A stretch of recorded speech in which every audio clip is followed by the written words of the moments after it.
Arestado ang dalawang individual sa ikinasang magkahiwalay na manhunt operation ng mga otoridad sa Camarines Sur.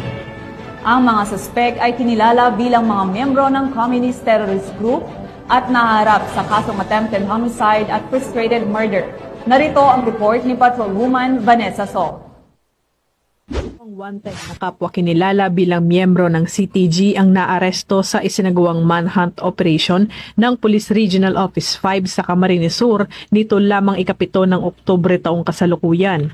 Ang unang suspect ay isang 50 anyos na miyembro ng Squad 1 Platoon 1 Kilusan Larangan Guerrilla 1 Sub-Regional Committee 2 na kinilala sa alias na Iko ay naaresto dakong alas 11 ng umaga sa Goa, Camarines Sur.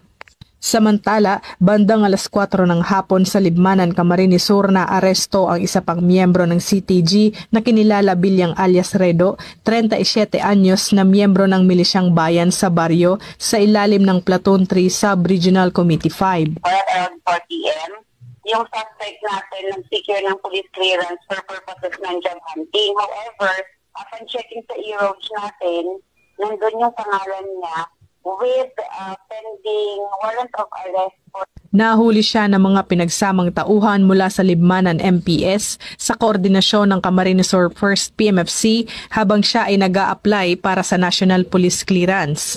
Ang pagkakaaresto sa kanya ay base sa warrant na inihain para sa kasong frustrated murder.